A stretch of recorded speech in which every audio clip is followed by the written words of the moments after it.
నమస్కారం, మీర్జా టెలివిజన్ కి స్వాగతం.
చేతియమ్మ తల్లి అవును మనం చేతియమ్మా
స్వామి చందనోత్సవానికి వచ్చిన భక్తుల పరిస్థితి నిజంగా ఎంత దారుణంగా ఉంటుందో చెప్పడానికి ఈరోజు ఇక్కడ చూస్తా ఉన్న ఘటనే నిదర్శనం. దాదాపుగా 6 మంది చనిపోవడం జరిగింది, దాదాపుగా 7 మంది చనిపోవడం జరిగింది. ఒకే ఒక కుటుంబంలోనే 4 చనిపోవడం జరిగింది.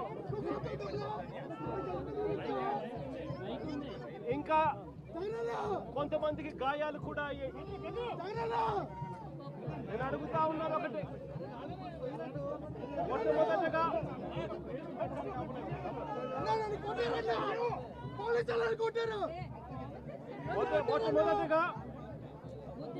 మొట్టమొదటిగా ఈ కుటుంబాలకు నా ప్రకారం సానుభూతి తెలియజేస్తా ఉన్నాను.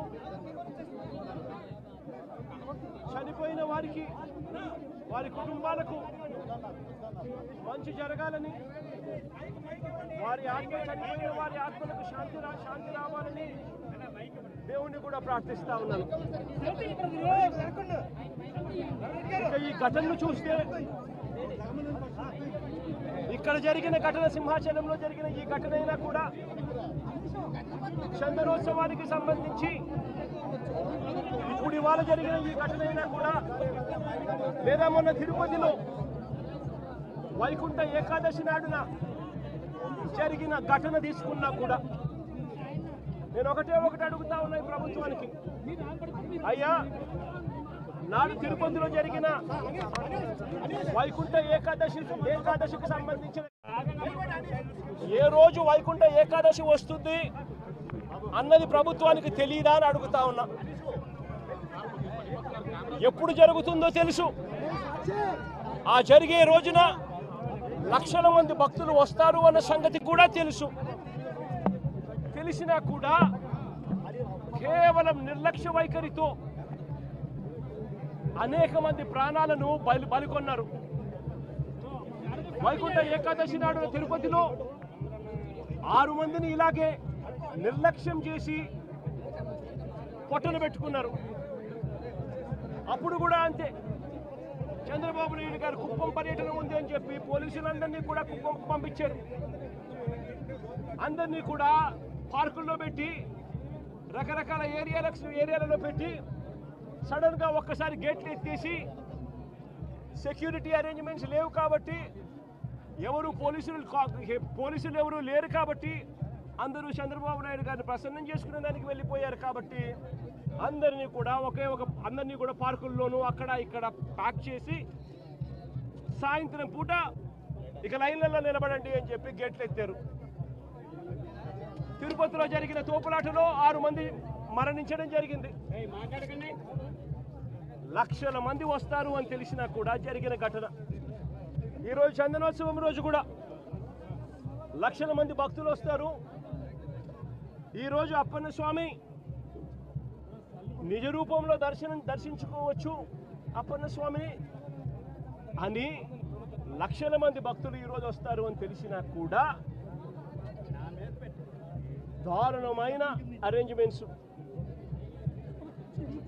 చాలా మంది చెప్తా ఉన్నారు, కనీసం టెంపరీ టాయిలెట్లు కూడా లేవు, క్యూలలో నిలబడిన వాళ్ళకి నీళ్లు లేవని కూడా చెప్తా ఉన్నారు. ఘటన జరిగిన స్థలాన్ని ఒకసారి చూస్తే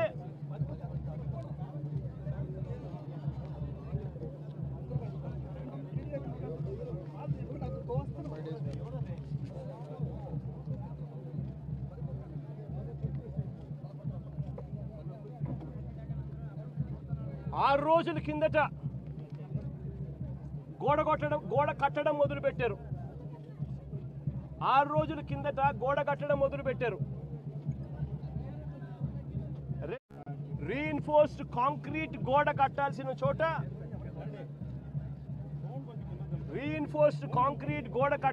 చోట కనీసం ఎటువంటి టెండర్లు కూడా పిలవకుండా మంత్రులు పర్యవేక్షిస్తున్నారని అంటారు. 5 మంది కమిటీ సభ్యులు అంటారు, వస్తారు, పర్యవేక్షించినారు, చూసినారు, గోడ కట్టడానికి పర్మిషన్ ఇచ్చినారు. 6 రోజుల్లో గోడ కట్టారు. టెండర్లు కూడా పిలువకోకుండా కట్టేసేయండి అని చెప్పి కట్టేశారు. నేను అడుగుతా ఉన్నా,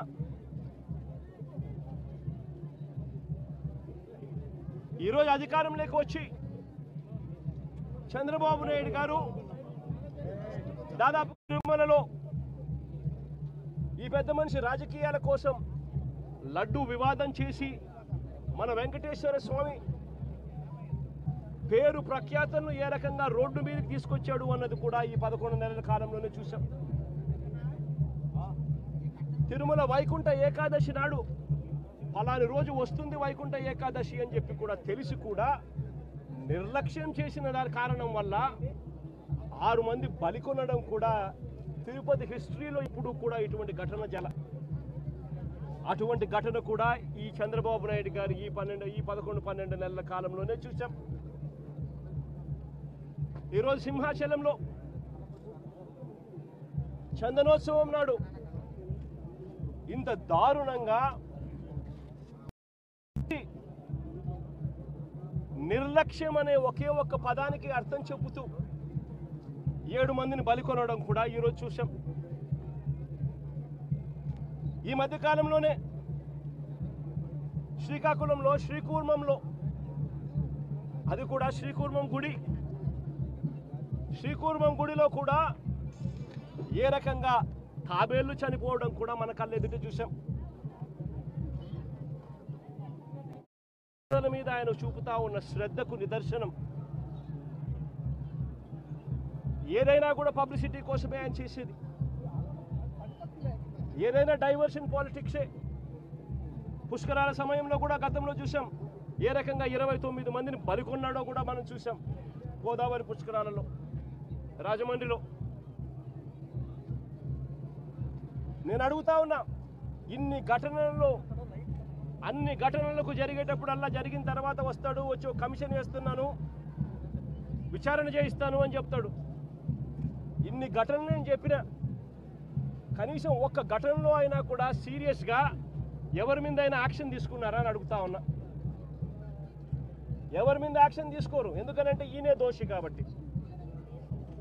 ఎవరి మీద అయినా యాక్షన్ తీసుకోవాలని వస్తే ఈయన మీదే తీసుకోవాలి కాబట్టి ఎవరి మీద యాక్షన్ ఉండదు. తిరుపతిలో మొన్న చూసాం, జనవరి 8వ తారీఖున వైకుంఠ ఏకాదశి నాడు జరిగిన ఘటనలో 6 మంది చనిపోతే ఈయన తీసుకున్న యాక్షన్ ఏమిటి? ఎస్పీని అక్కడి నుంచి ట్రాన్స్ఫర్ చేశాడు.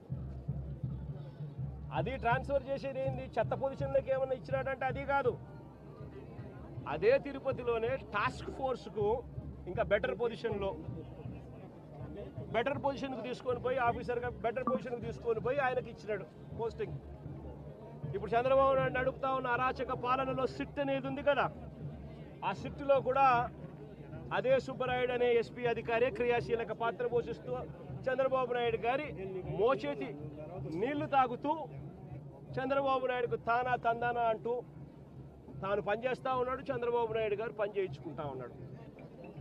మరి ఏ అధికారికైనా కూడా ఇలాంటి ఘటనలు జరిగినప్పుడు భయం ఉండాలి. ఒళ్ళో ఉద్యోగాలు ఊడుతాయి, యూనిఫాములు ఊడుతాయి, బట్టలు ఊడుతాయి అన్న భయం ఉన్నప్పుడు ఎక్కడైనా కూడా డిసిప్లిన్ అనేది ఉంటుంది. ఎక్కడైనా కూడా ప్రజల జీవితాలతో చెలగాటం ఆడడం అనేది ఎక్కడైనా కూడా మానడం అనేది జరుగుతుంది. ఎక్కడా కూడా ఆయన తీసుకునే చర్యలు ఏవి కూడా కంటి తుడుపు చర్యలే కాబట్టి ఏ ఒక్కరికి కూడా భయం లేదు. ప్రతి చోట నిర్లక్ష్యమే, ప్రతి చోట డైవర్షన్ పాలిటిక్సే. ఇంకా డైవర్షన్ పాలిటిక్స్ ఇంకా ఏ స్థాయిలోకి దిగజారిపోయాయి అని అంటే వీళ్ళు ఇదే. నేను టీవీలలో వాళ్ళ స్టేట్మెంట్లు చూస్తే, ఆ మంత్రులు ఇచ్చే స్టేట్మెంట్ చూస్తే ఆశ్చర్యం అనిపించింది. మొట్టమొదటి స్టేట్మెంట్ వాళ్ళు ఇచ్చింది, ఈ గోడ ఎవరి హయాంలో కట్టారో ఎవరు కట్టారో చూడాలంట. మొట్టమొదటి స్టేట్మెంట్ వాళ్ళు ఇచ్చింది, మంత్రులు ఇచ్చిన స్టేట్మెంట్. అంటే అది కూడా వేరే వాళ్ళ మీద తోసేయాలని చెప్పి కాదు. మీ హయాంలోనే ఈ వారం రోజుల కిందనే గోడ కట్టారు అని చెప్పి ఎప్పుడైతే తెలుసుకున్నారో అప్పుడేమంటారు? గోడ అనేది పిల్లలతో కట్టారో, సిమెంట్తో కట్టారో, బ్రిక్స్తో కట్టారో అనేది మాకు తెలియదు కదా అంటారు. మరి తెలియనప్పుడు మీరు మంత్రుల కమిటీ కింద ఎందుకు వచ్చినారు ఇక్కడికి? ముందస్తు ఏర్పాట్లు చేయడం కోసం మరి ఎందుకు వచ్చినారు? మరి మీ సమక్షంలోనే మీరు ముందస్తు ఏర్పాట్లు చేస్తూ ఉన్న పరిస్థితుల మధ్య ఈ గోడ కట్టడం ఎందుకు చేశారు? 60-70 అడుగుల గోడ పొడుగు, 10 అడుగుల ఎత్తు, కనీసం ఒక కాంక్రీట్ పిల్లర్ లేదు.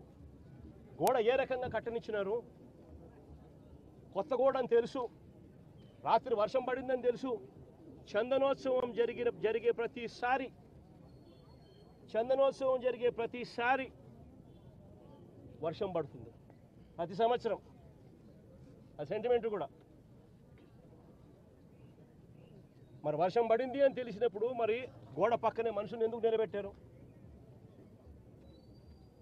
ప్రతిదీ కూడా డైవర్షన్ పాలిటిక్సే. ఎక్కడా కూడా తప్పు చేసినాము అని పశ్చాత్తాపం లేదు. ఇప్పుడు ఈ కుటుంబంలో 4 చనిపోయినారు. చనిపోయి ఏదో ముఖస్థుతి కోసం అది జగన్ వస్తున్నాడు అని చెప్పి తెలిసి 25 లక్షల రూపాయలు 25 లక్షల రూపాయలు ఇచ్చే కార్యక్రమం, ఒక ఉద్యోగం ఇచ్చే కార్యక్రమం చెప్తా ఉన్నారు. నేను అడుగుతా ఉన్నా, ఇదే కుటుంబానికి నేను భరోసా ఇచ్చి చెప్తా ఉన్నా, ఇంతకు ముందు ఏదైనా కూడా ప్రభుత్వం అన్నది ప్రజలకు తోడుగా ఉండాలి, ప్రభుత్వం అన్నది ప్రజలకు భరోసా ఇచ్చే విధంగా ఉండాలి. ప్రభుత్వం తప్పిదం వల్ల ఎక్కడైనా కానీ ఎక్కడైనా మనుషులు